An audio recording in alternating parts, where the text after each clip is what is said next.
un expert de la transformation digitale. C'est l'agence Upperlink, dirigée par René-Louis Ada et qui est agréée Microsoft aussi. Bonjour René-Louis. Qui est le président. Bonjour René-Louis. Bonjour. Agence de transformation digitale.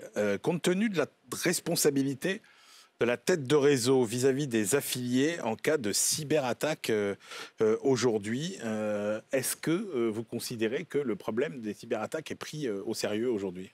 Alors, il est pris au sérieux, mais on constate encore une insuffisance de protection de la part des têtes de réseau.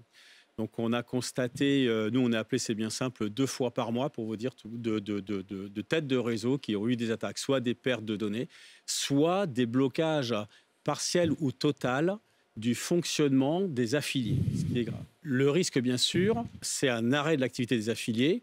Et quelque part, les affiliés peuvent se retourner contre la tête de réseau si les mesures qui ont été prises pour sécuriser le système sont insuffisantes par la tête de réseau. Donc, c'est un vrai sujet. Après, ce qu'il faut savoir, c'est que la sécurité, c'est un sujet qui est complexe. Et comme pour toutes les PME ou pour les ETI, savoir comment se protéger, savoir où on est dans sa sécurité, ça n'est pas simple. Ouais, c'est ça. Comment on fait pour évaluer son niveau de protection, en fait? C'est un vrai problème. Et donc, on a mis en place un système sur la base des recommandations de l'ANSSI, en 6 piliers que je ne vais pas détailler ici aujourd'hui, mais sur chacun des piliers, on va définir un niveau d'étoile. 0 étoile, on n'est pas bon. 3 étoiles, on est excellent. Mais ce qu'il faut savoir, et ce qu'on explique aux PME ETI, c'est qu'aux têtes de réseau, ils n'ont pas besoin d'avoir 13 étoiles surtout.